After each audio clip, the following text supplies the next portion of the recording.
va plonger directement dans le vif du sujet et poursuivre nos échanges là-dessus.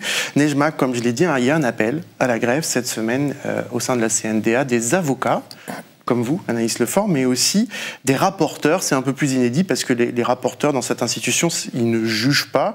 Ils sont chargés, on va dire, d'éclairer les débats le jour de l'audience, notamment avec des considérations géopolitiques.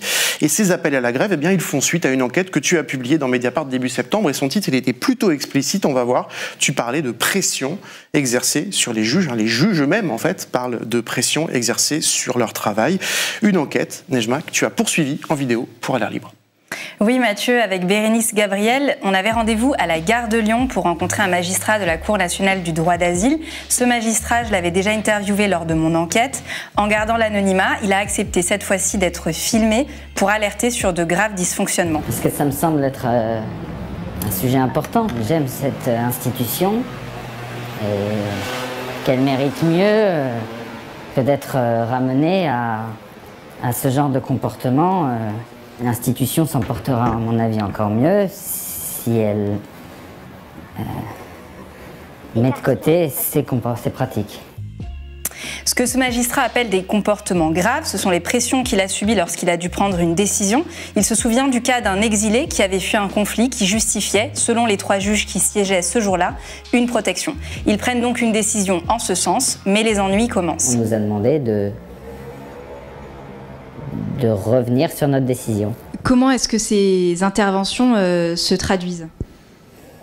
Pour ce qui me concerne, ça a été d'abord des discussions, et puis ensuite, ça a été un message que j'ai reçu dans ma boîte mail à la Cour. Cette décision, elle ne doit pas faire l'objet d'une remise en cause par des personnes qui sont, qui plus est, au sein de la Cour elle-même.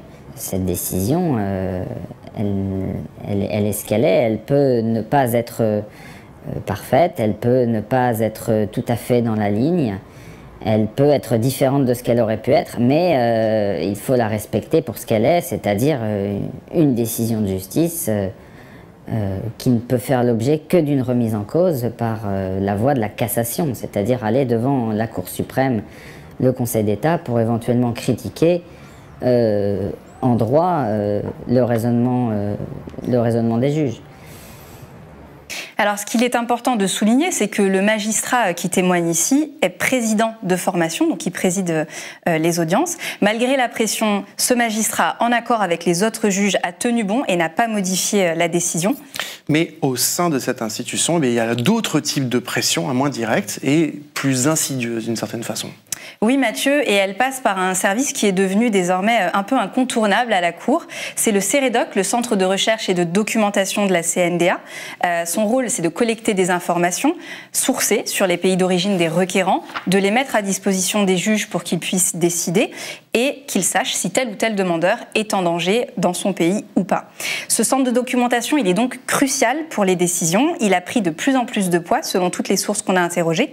Pourtant, ces notes sont considérées depuis des années comme biaisées par des chercheurs spécialisés. On a rencontré l'un d'entre eux à Aubervilliers, en région parisienne. Il s'appelle Adam Bachko et sa spécialité, c'est l'Afghanistan. Il fait partie des chercheurs qui ont signé une tribune publiée dans Le Monde en mai dernier pour dénoncer le travail du CEREDOC. Exemple, en mai 2020, le CEREDOC produit une note sur la province afghane d'Herat.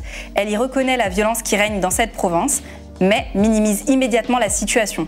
Son intensité n'atteint pas un niveau tel que toute personne serait exposée à une atteinte grave. Autrement dit, cela réduit la possibilité pour les Afghans de cette province d'être protégés. Sauf que pour Adam Bachko, spécialiste de l'Afghanistan, cette note est truffée d'erreurs.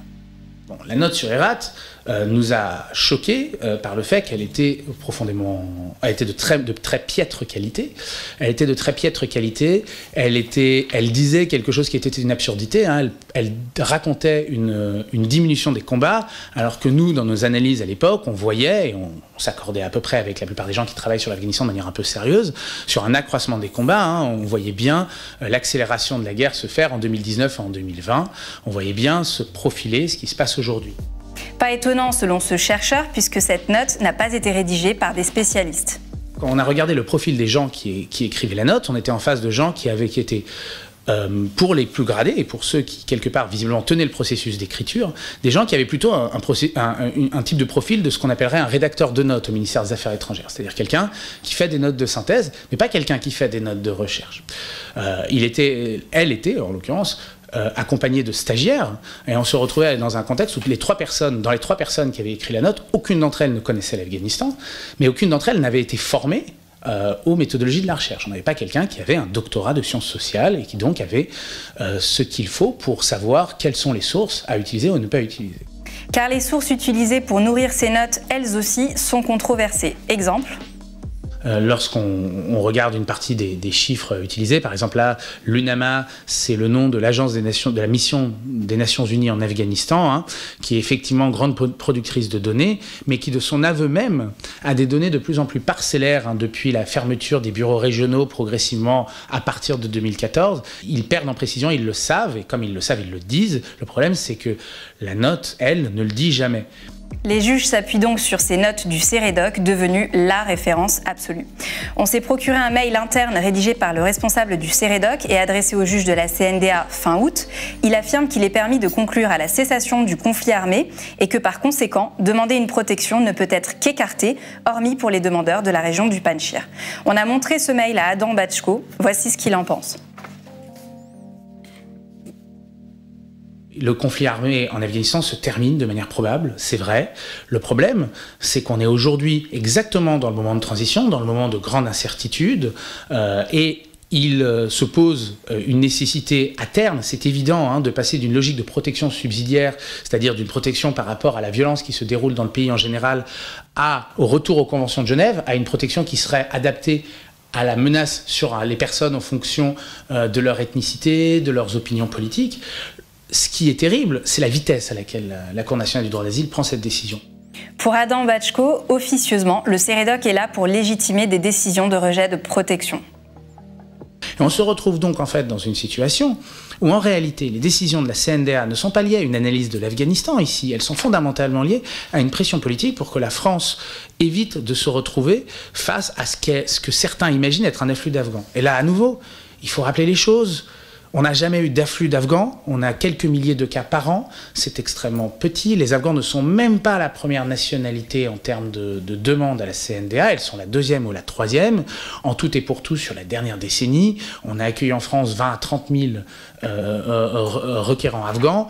On se retrouve aujourd'hui dans une situation où on n'est pas du tout débordé par des Afghans qui principalement ne peuvent pas partir d'Afghanistan. On a ici une sorte de panique politique avec une pression sur la Cour qui pose énormément de problèmes et qui pose d'ailleurs problème à des juges. Les juges eux-mêmes se plaignent d'avoir des documents de piètre qualité et d'avoir une administration qui met la pression sur eux. Et des juges qui se plaignent, Nejma, vous en avez rencontré d'autres. Oui, ils se plaignent de décisions qu'ils ont prises et qu'on les incite à modifier sur la base, à nouveau, de ces notes, de ce fameux CEREDOC. On a rencontré une juge, elle aussi a voulu témoigner anonymement par peur de représailles. Voilà ce qu'elle entend parfois en audience. Combien de fois, moi j'ai entendu en audience, ça ne passera pas, dans le sens, alors soit le chef de chambre, soit le CEREDOC, ou je ne sais qui, mettra son nez dans la décision pour qu'elle ne sorte pas telle qu'elle. Et ces réflexions viennent le plus souvent du rapporteur, mais ça vient aussi parfois du président de l'audience lui-même. Et finalement, entre le moment où on va signer le document qui acte du sens de la décision et le moment où la décision va devenir officielle, publique, donc il y a 3 semaines, et pendant ce délai de 3 semaines, il va se passer d'autres choses en règle générale, et c'est là qu'on va régulièrement recevoir des indications de la part du rapporteur, le plus souvent, qui de vive voix ou par courriel, plus rarement, va nous indiquer que la position qui a été adoptée pour Monsieur X n'est pas conforme au CEREDOC et qu'il conviendrait du coup de changer la décision. Moi ça m'est arrivé personnellement, c'est arrivé à beaucoup d'autres assesseurs. Lorsque les juges délibèrent, c'est la majorité qui l'emporte, sauf que quand un président veut modifier le sens d'une décision, il arrive parfois qu'il aille voir l'un des 2 autres juges pour l'inviter à changer d'avis. Mais il est aussi extrêmement fréquent, et c'est encore plus grave, qu'il y ait des changements de délibérés sans qu'on en soit informé. Il m'est arrivé personnellement, et c'est encore arrivé à 2 collègues ces dernières semaines, on apprend que le sens du délibéré a été modifié, c'est-à-dire que le président a discuté dans son coin avec l'autre assesseur, ils se sont mis d'accord pour changer le sens de la décision, et le deuxième assesseur, lui, n'a jamais été informé de ces nouvelles discussions et estime qu'une position avait été actée, et finalement c'est une toute autre décision qui a été rendue. Vous avez évoqué différents acteurs finalement qui pouvaient intervenir dans le cadre de ces interventions. Nous, au cours de notre enquête, on a aussi découvert que la vice-présidence ou la présidence de la Cour pouvait être impliquée dans ces interventions. Ce qui donne l'impression finalement que c'est tout à fait banal, que ça s'est banalisé. Qu'est-ce que vous en dites ? Ça signifie que c'est quelque chose qui est devenu une pratique vraiment commune à la Cour. Quand on se permet de faire des choses de manière aussi ouverte, c'est vraisemblablement que ça s'est institutionnalisé et que ça ne choque plus personne. On touche à un principe qui est l'indépendance des magistrats. Ça veut dire qu'on ne peut plus finalement avoir confiance dans la justice en matière de droit d'asile. Et ça pose véritablement problème. Nejma, tu as bien évidemment contacté la présidente de la CNDA, elle s'appelle Dominique Kimerlin. Que t'a-t-elle répondu ? Oui, on l'a sollicité bien avant la diffusion de ce reportage. Elle a accepté dans un premier temps de répondre à nos questions par écrit. Finalement, elle n'a pas répondu ni par écrit ni face à notre caméra. Donc on va devoir s'en tenir à la réponse qu'elle nous avait faite début septembre, avant l'apparition de notre enquête sur le site de Mediapart, où elle affirmait qu'aucune pression n'était exercée sur une formation de jugement, que les formations de jugement étaient seules souveraines et qu'elle se prononçait librement sur la qualification juridique des situations de conflit examinées. Merci Nejma, et on signale bien sûr que Dominique Kimerlin, présidente de la CNDA, est la bienvenue sur ce plateau quand elle veut pour répondre à nos questions.